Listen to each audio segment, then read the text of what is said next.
This is Sharon of Derketa, and you're listening to The Ritual with Lady Death on Metal Messiah Radio.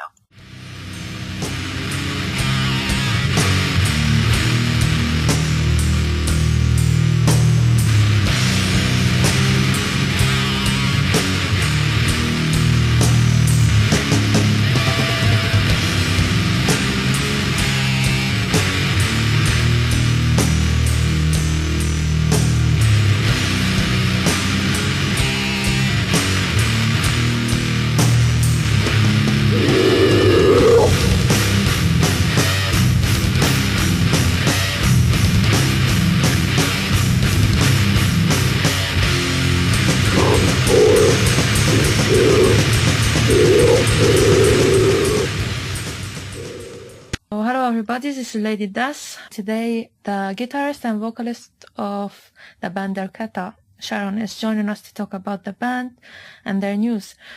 So first of all, let me thank you, Sharon, for giving us a bit of your time, and welcome to my show. Thank you. So Derketa was founded in 1988 in Pittsburgh. You had a lot of ups and downs regarding the status of the band and the lineup since then.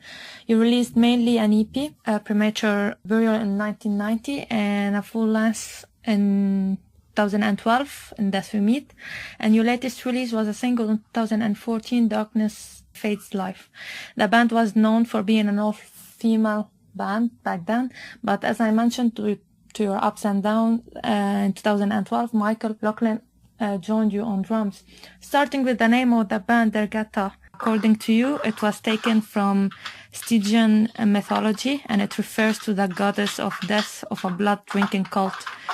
So I was curious, and I looked it up, and it was an easy thing to find a Derketa, but not a Derketa.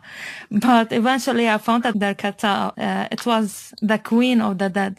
So back to the main point, what made you choose this name? Was it because you are interested in Greek mythology, or what? No, a good friend of ours, Jeff Cherritt from a band called Doomwatch, came up with the name for us. Yeah. One day, Terry, my then drummer, and I were throwing ideas back and forth for band names when Jeff stopped by, and we started throwing ideas at him, and he said he thinks we should be called Derketa, and that he was reading a Conan series, and in the book she was like this goddess of death of a blood-drinking cult. Yeah. Since we were girls and there's this death theme, it seemed appropriate. So, yeah, not much out there on her. We just took his word for it and kind of made it our own. Yeah. And as far as Greek mythology, I mean, I don't really pay much attention to it. Yeah. Stuff like that is interesting, like the creations and the stories that people come up with. Yeah. But I don't, I'm not like into it or anything. Yeah, okay, so it will be a hard question maybe, but you are the guitarist and the vocalist of the band. If you had to pick one thing, would you go for guitars or vocals, and why? This one is actually an easy question for me. Okay. I would pick guitar. I never wanted to be a vocalist, but only got stuck doing them because I could do them. Yeah. I'm extremely uncomfortable doing vocals on stage, and it's not my personality to be a front person. Yeah. And when you're doing both guitar and vocals, you're kind of stuck in one spot on the stage with a ton of eyeballs staring at you. Yeah. If I was just playing guitar, I could concentrate on actually playing and not feeling stuck in one position on stage and whatnot. So. Yeah. Okay, so I read in one of your recent interviews you had some problems in your wrists and hands that made your guitar playing challenging. How is it going now? Yeah, I'm scheduled to have an EMG done next week to test my nerves and hopefully get some answers. And I mean, that stinging feeling when you clap your hands real hard, and I have that stinging feeling constantly, and the muscles in the palms of my hands have atrophied. Yeah. So there are some pain spots and a dull ache that goes up to my elbows. Yeah. My hands have lost strength, so doing simple things are now a challenge. And I started noticing it a few years ago, but just ignored it. I went to adjust my microphone stand and couldn't do it, and it actually hurt my hands. And I thought someone had tightened it up until my bassist came over and adjusted it for me with no issue. So, a similar thing when I would try to open up just a water bottle. It's very painful for me. Yeah. I've been ignoring it, but then noticed my legs were starting to have similar sensations and finally went to see a doctor. So my blood work doesn't indicate any type of illness, so we'll see what the EMG indicates. But I have a bad pain spot behind my left shoulder, so that may be the cause of it. As far as playing, I just feel some hand pain while doing so, mainly on the palm below my thumb from gripping the guitar neck. The muscle there appears to be gone, just feels like it's skin on nerves. Playing aggravates the ache in my forearms and intensifies that stinging feeling. The center of my palms is real sensitive to touch, and the aches aren't severe enough to interfere with me playing. And from what I've read up on muscle atrophy, it can be reversed. I don't know anything yet if this will get worse or if it can be fixed, and that has me a little worried. I'm at that age where shit is expected to start falling apart. I'm taking better care of myself now and started practicing guitar more in an attempt to build up some of that strength. So we'll see. All right. Good luck.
So another question, since the band is known as being a death doom metal band, what interests you in death metal and what interests you in doom metal, and how you manage to make them both together, keeping the right balance and sounding good?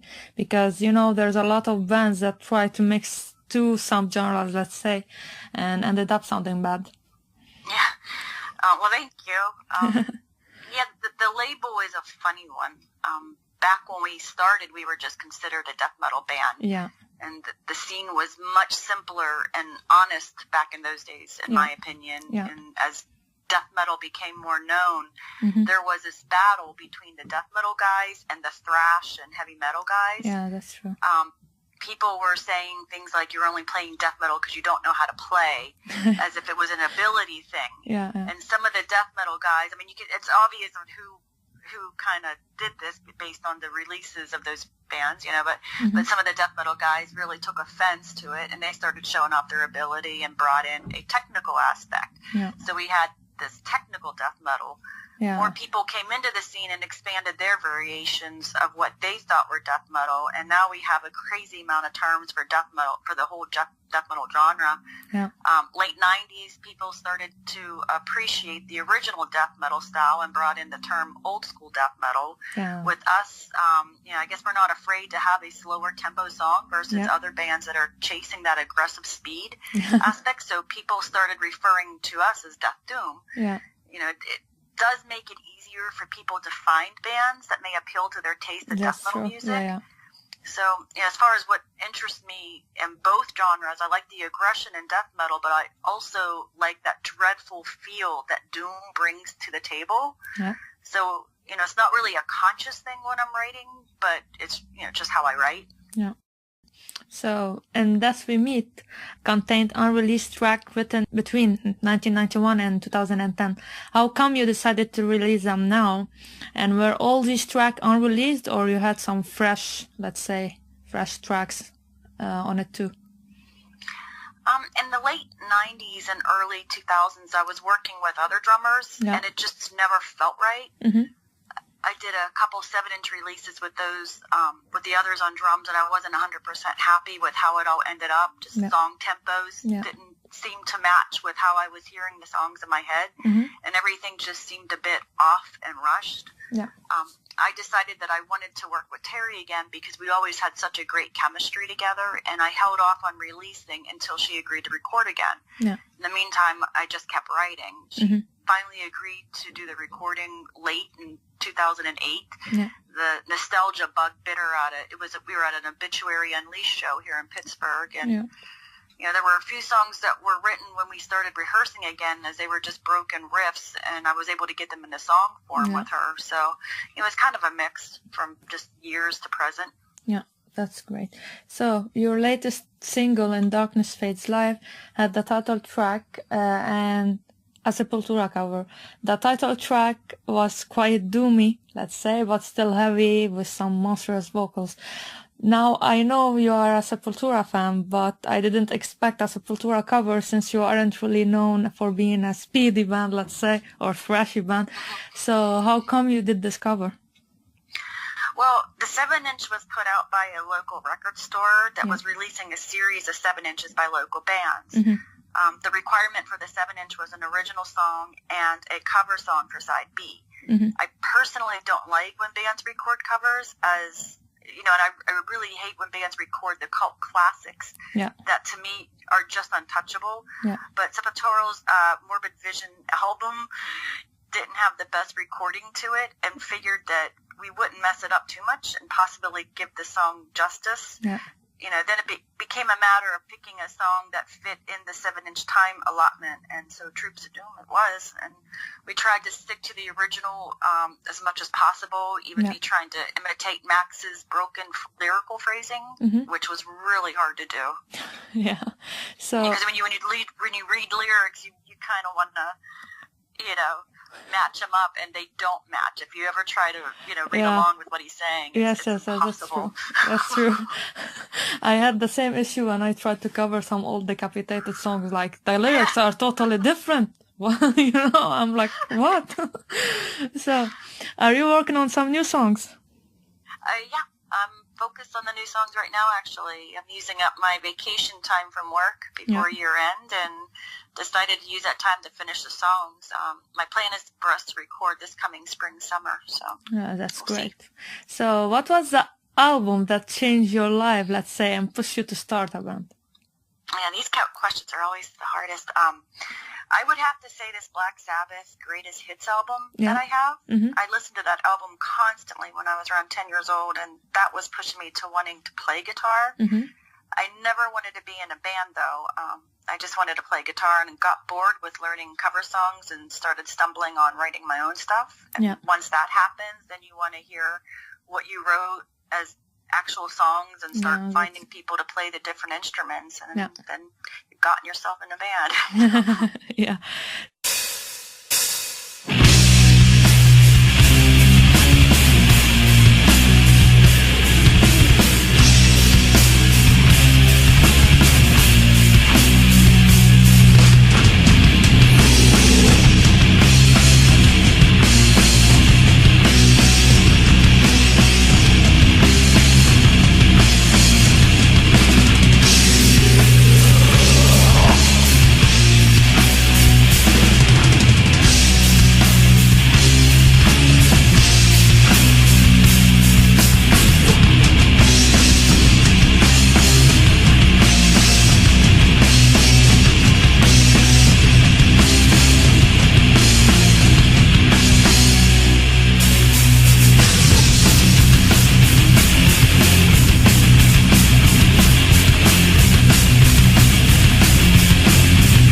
This question I usually ask it in every interview. So if you had to pick 4 or 5 players for an all-star band, who would you pick and why?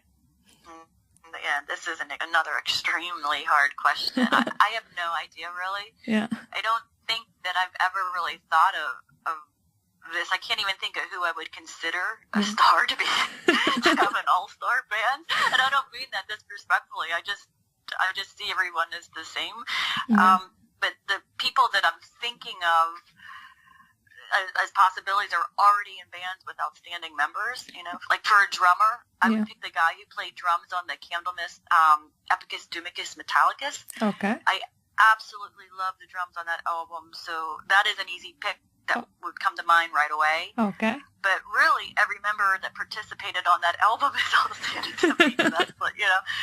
So then, for death metal vocals, I'd probably pick Carl from Bolt Thrower. You know, absolutely adore Bolt Thrower. Yeah. But again, the whole band of Bolt Throwers top notch.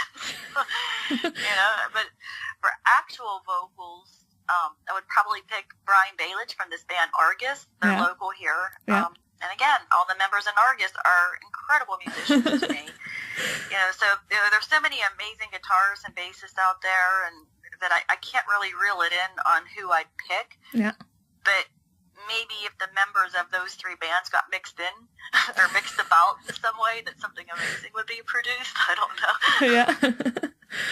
Okay, then. So how is the scene in your area?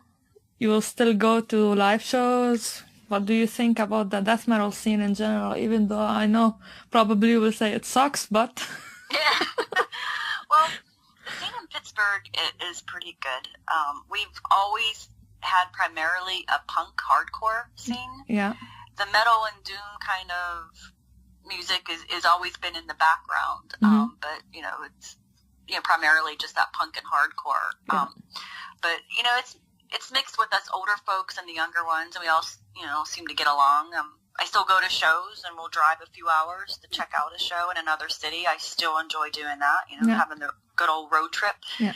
And, yeah, as far as the current death metal scene, I'm a bit mixed on that these days. Just I'm not happy with all of the political fighting that's been going on. Yeah. People acting self-righteous and antagonizing one another for the sake of just being a controlling dick. And I'm talking both sides of the political parties. You know. Yeah. I mean, I definitely lean, you know, left, but this far crap is insane. I'm seeing a lot of narcissism and people demonstrating sociopathic behavior. You know, and it's all very disappointing to me. Yeah. I mean, the death metal scene wasn't like this back when we started out. Yeah. We were all outcasts that found a common bond with one another and with people all around the world. It truly was magical. Now I don't know what to think.